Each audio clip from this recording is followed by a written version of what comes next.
Welcome to the Retail Media Moguls podcast, brought to you by Platform 195. We share trends and strategies across retail media to help you accelerate your brand growth. I'm your host, Stuart Adamson.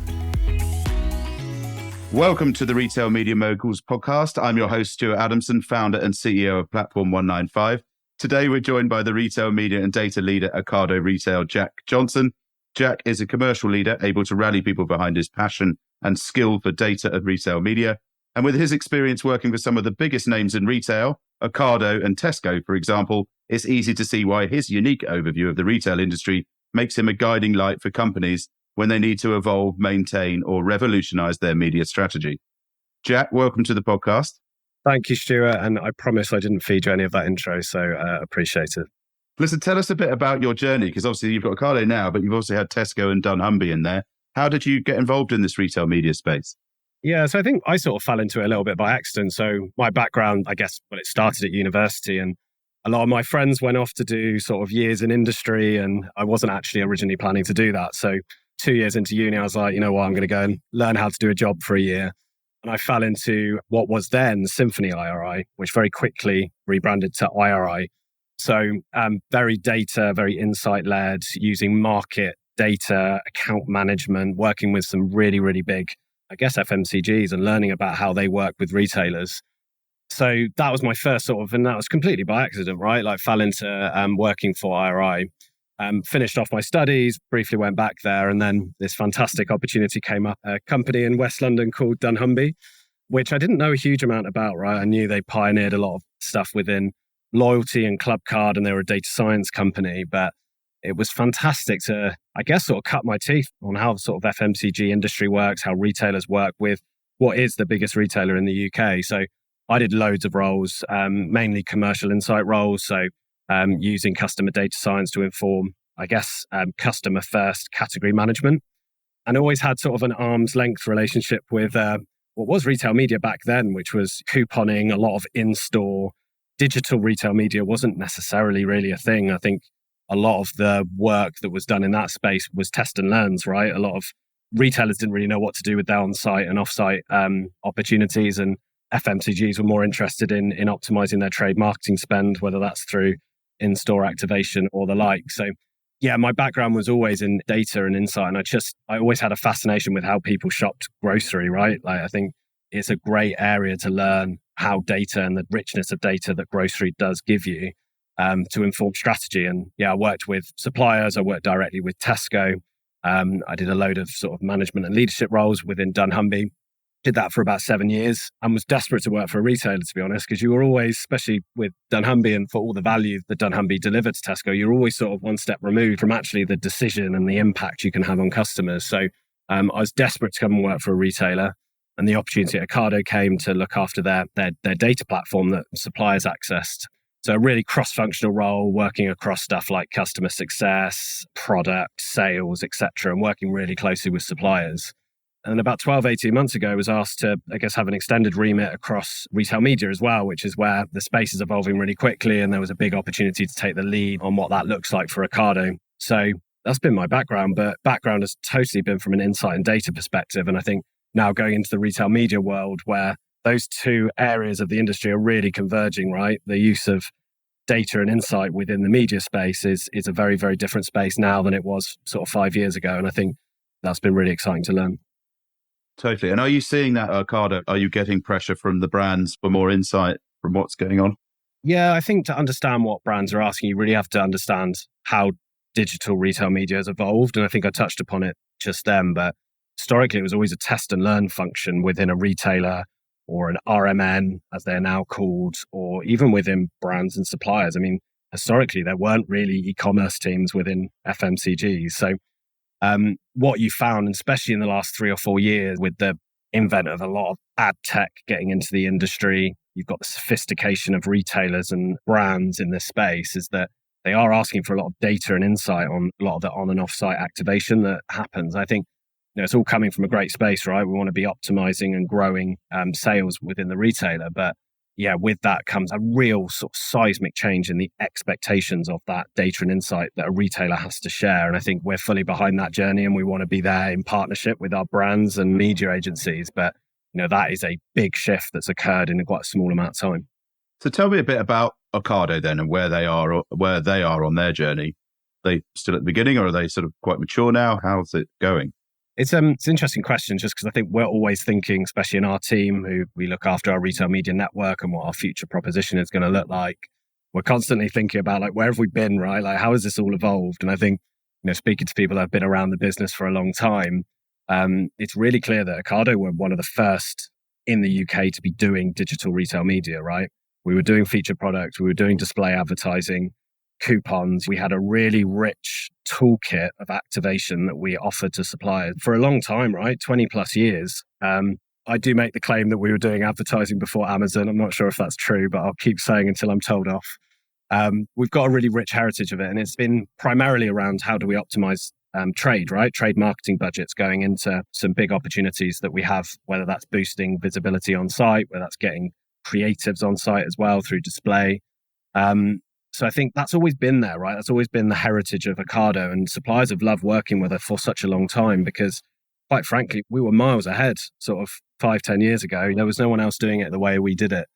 But I think the way that I would sort of characterize the shift that's occurred is a lot of our competition have modernized and changed the way they do retail media, and we're being caught a little bit still operating the way that we always have. And I think it's not to belittle what opportunities there are to advertise on Ocado.com and the relationships we have with our suppliers, but there's a mismatch between what suppliers now expect and some of the more fundamental things that we do as a retailer. So there's some exciting change we want to get to.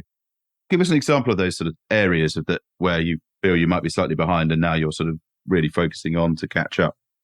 Yeah, I mean, data sharing is a prime example, right? I think it's something that me and the team have been working really, really closely on. And we started to now share more data, especially in relation to stuff like click-through rates on featured products.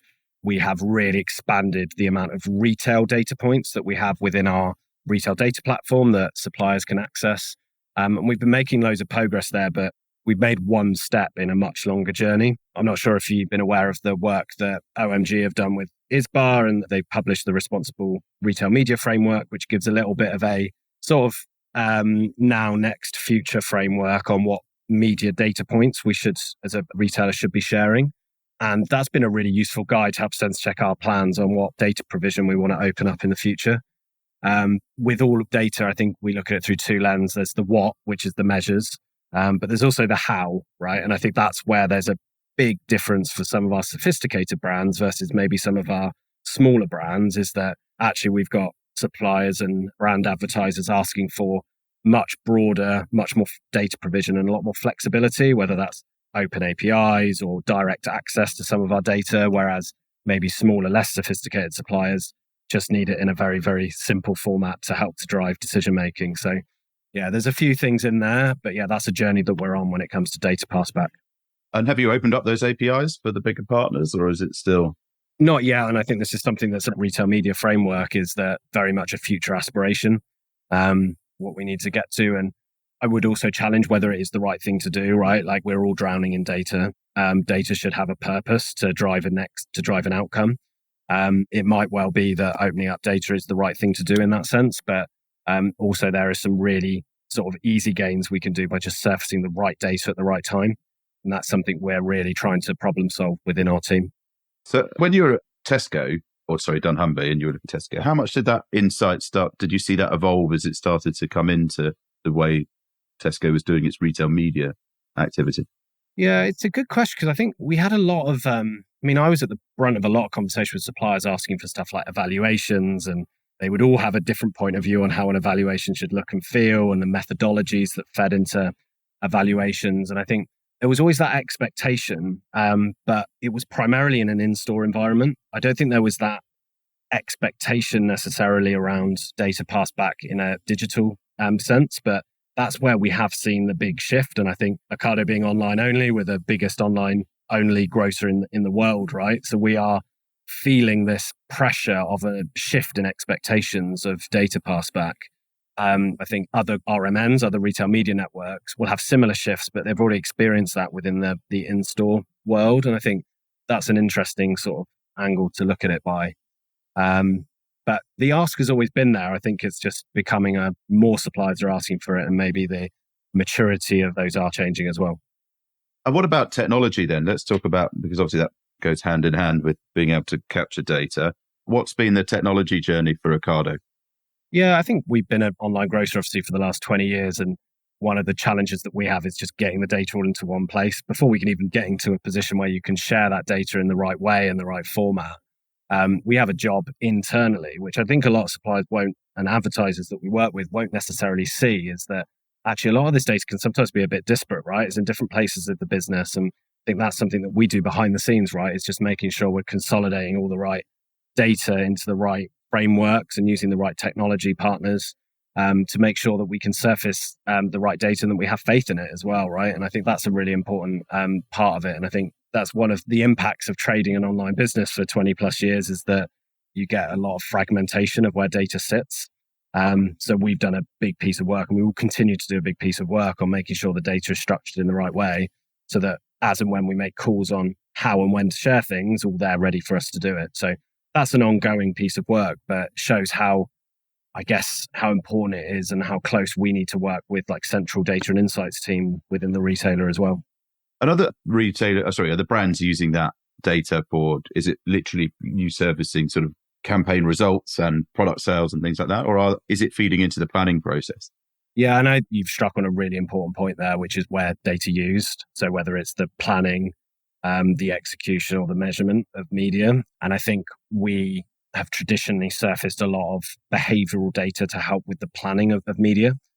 So whether that's where are customers adding products to basket, where should you be thinking about visibility, where should you be thinking about what search terms to invest in, for instance, where on site should you be focusing your media plans. And I think we've always historically surfaced quite a lot of data there. I think where we need to make big shifts is within the evaluation space. So as we move through that journey of media planning, how can we make sure we're sharing data at that stage and having that continuous optimization, which again is one of those big shifts that we've seen within market, is that we see a lot of sophistication on how we make quick changes, and we're making sure we're optimizing in flight. And I think that's something we are seeing a lot of as well. Yeah, there's sort of several pieces to it, isn't there? There's that sort of surfacing of it for planning. Then there's the measurement, which is the actual sort of product sales, and then the attribution. So what's happening, not just across your own site, but beyond that as well. And then also all the audience data. So who's buying, when are they buying? There's sort of there's several sort of chunks to the data piece, I think. Yeah. And there's audience is a big one for us, because I think we have really powerful first party data, right? We capture every single purchase of all of our customers. We don't rely on loyalty cards, right? So we have a really rich set of first party data, and actually we need to make sure that we are housing that in a way in which delivers us flexibility in the future if we wanted to activate on those audiences. And we've already done elements of that. We've taken a first step with a partnership with the Trade Desk that we've launched this year, which allows advertiser to access Ocado audiences in their own Trade Desk seat. So it's integrated into their existing ad tech workflows. They don't need to speak to Ocado necessarily. And actually, we have created the right technology and ad tech flows to make sure that we are pushing those audiences in a privacy and secure way, to integrate those audiences into existing workflows, which is the essence of, like, I guess, self-serve when it comes to offsite. But you can only really achieve that by having the data in the right places and in the right format to be able to unlock that. So yeah, it all sort of ties together. And just excuse my ignorance on it. So if you are advertising, if somebody's using your audiences and they're targeting those audiences, are they bringing that traffic back to Ocado, or are they advertising on third-party sites and non-Ocado sites and then taking those audience away to potentially a competitor or their own brand site? How does that work in your world? Yes, the current Trade Desk proposition we have, which is that self-serve ability to send advertising to Ocado audiences, is fully branded. It's all linked to a given brand, and it will link through to a branded page. So this will be branded content. So it'll go through to a brand's homepage that exists, right? So it doesn't directly link to us. And I think this is our first step in understanding the power of first-party data in targeting on offsite and in open web programmatic. And I think we want to understand where the value is. That is a first step into this, but ultimately it's allowing advertisers the power to leverage our first-party audiences. Yeah, and then capture that brand spend effectively. Because traditionally, most brands work with a retailer, right? That's how they get to market. So I suppose if they're selling their own products on site or it's a consumer, it's more of a brand spend. Presumably that's what they're putting into sort of audience offering. Is that right? Yeah, exactly. Yeah, no, I think that's right. And I think that's one of the big shifts that we talk to our supply partners a lot about is we talk about retail media networks, but the big shift that is being talked about, and we're starting to see this come to fruition, is the use of retail data within top of the funnel activation. So as the third party cookie deprecates and brands lose their ability to address audiences in an impactful way, we see the opportunity to use first party data to be able to do that. And I think that our key thing with all of this is it needs to be compliant, needs to be privacy and secure. And I think that's a really big, important part of our ad tech flows to make sure that we're doing what's right for customers. But ultimately, this is looking to solve that challenge that brands have on addressability and the ability to target and reach within that top of funnel activation that is going to become more and more challenging, right? Yeah. Well, let's talk about that for a second. So how are you going to manage the cookie apocalypse? It seems to be a standard question on this podcast. It's an interesting one, isn't it? And I think everyone's tackling it in different ways. I think for us, and the number one conversation we're sort of having with brands in this space is how can they create their own first part? How can they leverage our first party data to help replace some of those use cases they used to have using cookie based targeting? And I think this opens up a broader world of data clean rooms and data collaboration, which is definitely front of mind for a lot of our more sophisticated brands about how can they use our data, publishers' data, even their own first party data, and where do those use cases for data clean room technology exist? That's a fascinating space that is still evolving very, very fast. And I think we'll see a lot of momentum. But yeah, for me, that clean room technology is going to sit across three main use cases. There's the insights that a brand can glean from doing various matches. There's the activation, so the pushing of those audiences to various platforms. And then there's the measurement piece, which is big. So I think all three of those have their own merit. I think we are going to start very much from an insight perspective. So we've got great first party data. How can we, in a secure way, be able to allow other first party data holders to match that data and use the power of our first party data to give them a better understanding of their data? I think that will be quite a lot of use cases that we'll sort of work on in that space, but it's the obvious first place to start, really. Yeah. And is that your marketing team that are driving the usage of data clean rooms because it's obviously required for the brand marketing? Or is it coming from the retail media team because of the need to protect your audience extension? We both want to leverage that technology for different reasons, but also for the same style of use case, if that makes sense. So you point, we have brand marketing teams that need to be using the likes of an InfoSum, for example, to be able to connect with various broadcaster publishers. And then we're thinking from our perspective is about what clean room technology should we be opening up for brands and insight partners so that they can answer their own use case questions. So I think we're approaching it from a very different use case perspective, but ultimately that's where we need to collaborate really closely. And I think that's one of the big surprises I've had actually over the last 12 to 18 months is retail media can sometimes feel like its own entity and everyone needs to think about how we're going to maximize retail media and how are we going to deliver a great service to brands, but actually start to think about how connected it is to every single part of a retailer's business. So customer and marketing teams, data and insight teams, the trading and commercial teams as well. Like retail media is, especially in our business, it's very much a category management lever as well, right? Because it's a way to boost visibility. So retail media needs its role and its own role within a retailer, and it'll be very different depending on what retailer that is. But yeah, that's where we start to see these connections. And I think, I'm fascinated about where that's starting to sit in an organization because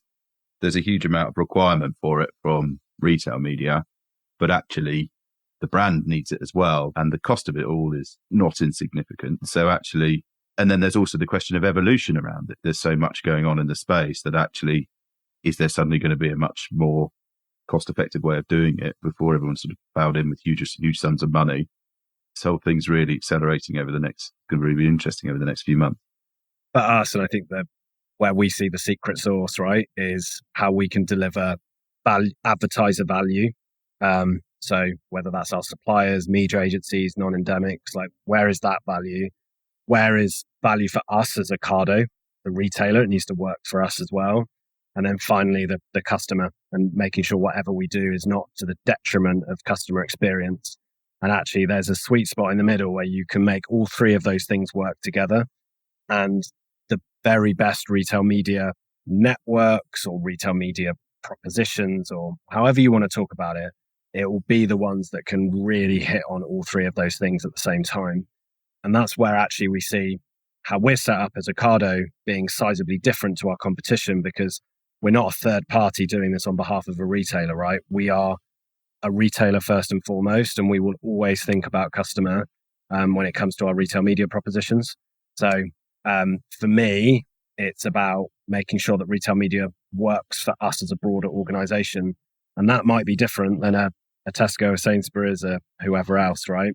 And that's what we've done a lot of work on internally, which maybe the bit that people don't see as a supplier or external party is we're trying to define what retail media means for us and how we can make it work, because it is such an important part of how we trade, given the fact we're online only.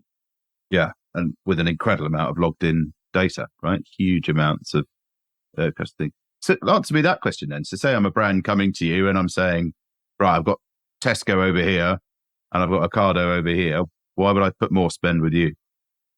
Yeah, so I mean, it's the sales pitch, isn't it, right? But no, I don't think this comes to the crux of how we're set up differently to perhaps how a Dunnhumby or a Nectar would answer this question, is that actually, yes, we could talk through the fact that we have a creative flexibility on display advertising and lots of opportunities to put featured products on site. And we could talk to all of that. But really where I see the value for a brand and a supplier to be working with us is the fact that you can make that plan work in conjunction with your broader commercial plan, with your buyer and with your trading manager.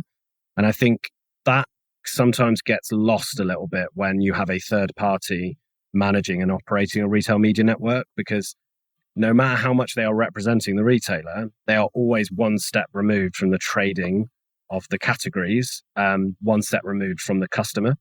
And that is a reality of how some of these RMNs are set up. And I think where we want to cut through is really showcase to brands that you can create these retail media plans, and we have these fantastic placements and opportunities both on and off site. But for me, it's about how that can work in conjunction with your broader commercial plan, which should all be about how we're going to deliver mutual growth for each other. And that is a very different angle perhaps than what other RMNs will talk to.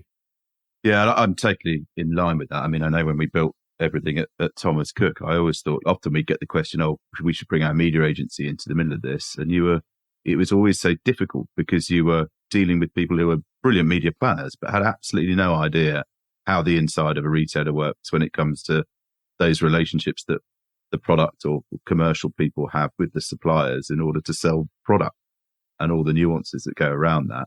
And actually, the closer you are to them and the ability to extend the marketing retail media campaigns off the back of that and extract the consumer budgets that are available on top of the trade, that's the art. It's not necessarily just saying we've got an ad network and here's some media planning.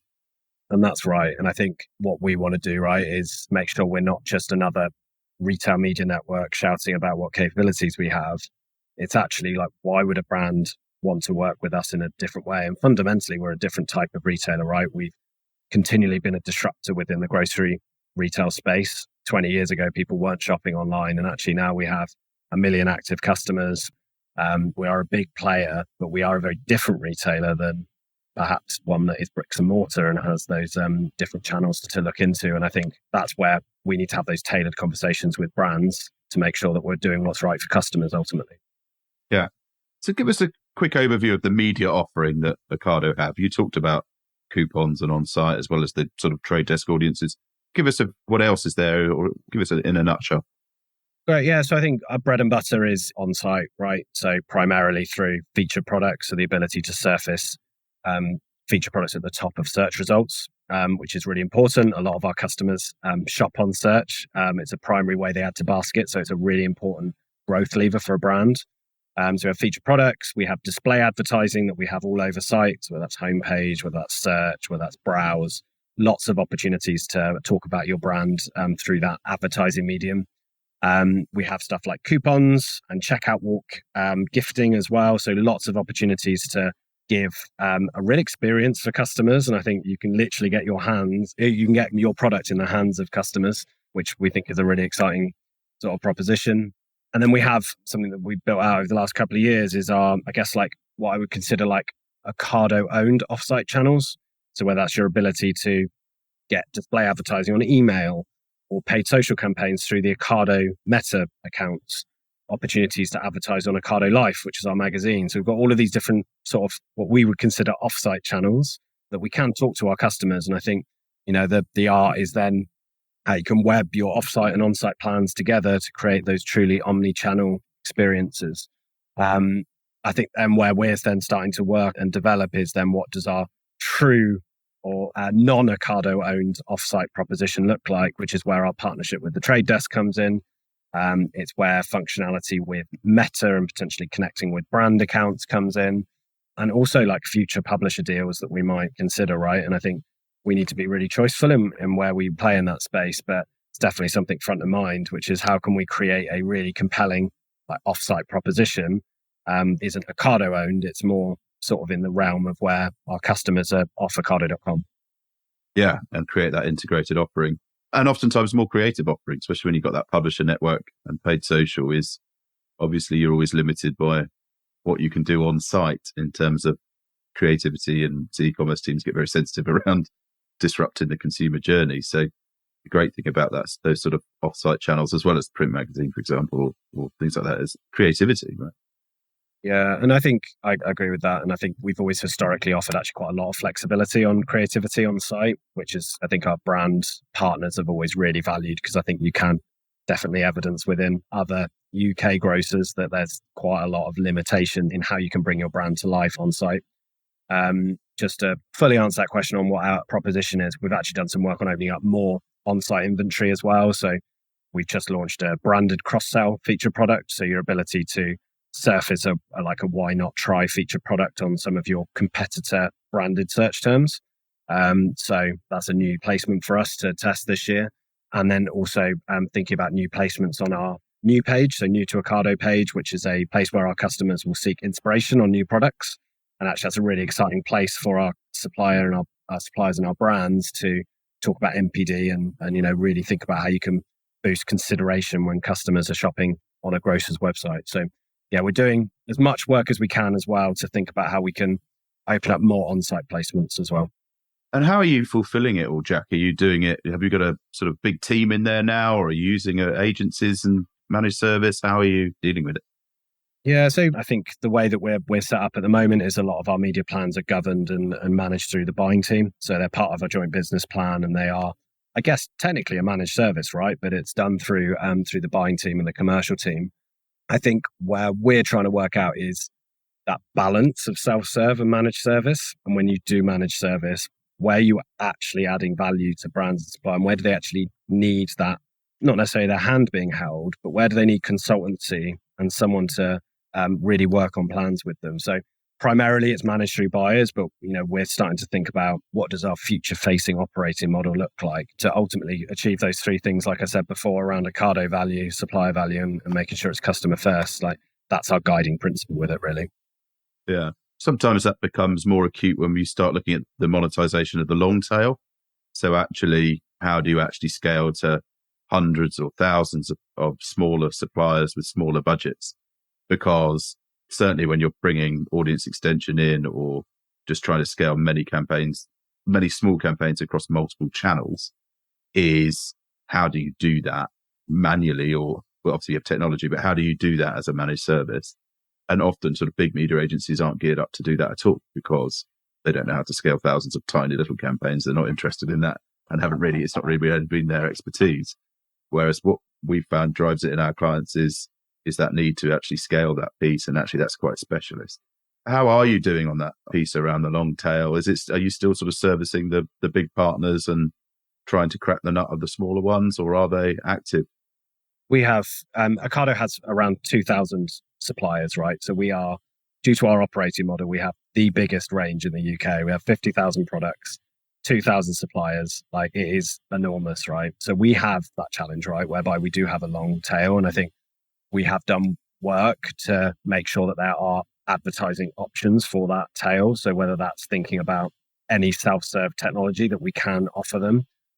We also have really entry-level advertising channels such as couponing, which has a really low cost to play. Something that's front of mind for us is how can we create propositions that's right for a small supplier, but for me is around actually the role that these suppliers are actually playing for our customers, which is around our unbeatable choice that we have as a supplier, as a retailer. And I think what we need to do is create propositions that, yes, is right for quote unquote these smaller suppliers, but also is actually achieving our customer aim, which is to surface this extraordinary range that we have as a retailer, which is our competitive edge of why someone would shop with Ocado and not other UK grocers. So that is bringing to life a really, really great example of bringing to life about how a retail media network or retail media proposition needs to not just play a role in driving advertising spend for a retailer, but actually plays a role in achieving a customer outcome. And I think that's a really customer experience, exactly. So that's something we're always trying to understand. Yeah. And the holy grail for retail media acceptance as well, which is within the business. So is the business supportive? Are you getting the support you need? I suppose you have to say yes, but how much persuasion are you having to do day to day? You know what? It's a big question because I think, so yes, there is a lot of support. When I think about what we're trying to do as a business, I think we need to have cross-functional endorsement and support on what we're doing because it impacts everything, right? And like I was mentioning around, it is how we trade our categories at Ocado, is what appears at the top of search results.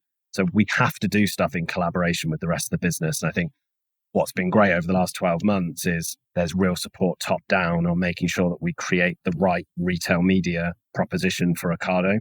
We are not looking to rinse and repeat what other grocers are doing in this space. We are looking to create something that is unique to Ocado and ultimately helps deliver customer first brand growth.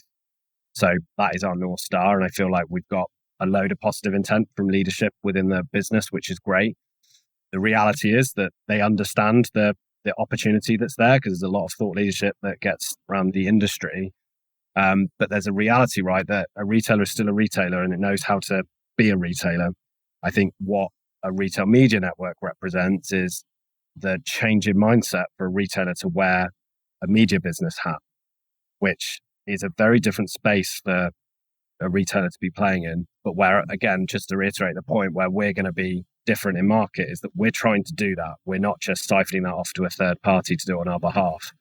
And that's where I see the real value. But yeah, totally got the endorsement. I think we need to go and make sure the plans are there to ultimately hit not just our objectives, but the broad company objectives as well. Yeah, brilliant. I love it.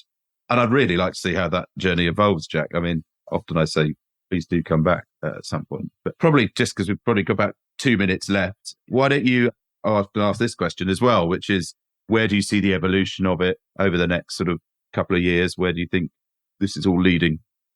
Yeah, I think there's a few things that's definitely going to happen, right? I think you will see the bigger retail media networks in the UK talk a lot around digitalization of the in-store. I think that's going to happen. We've seen a lot of development specifically from Tesco in this space. I could see the rest of the grocers following suit. So I think you're going to see a big movement there.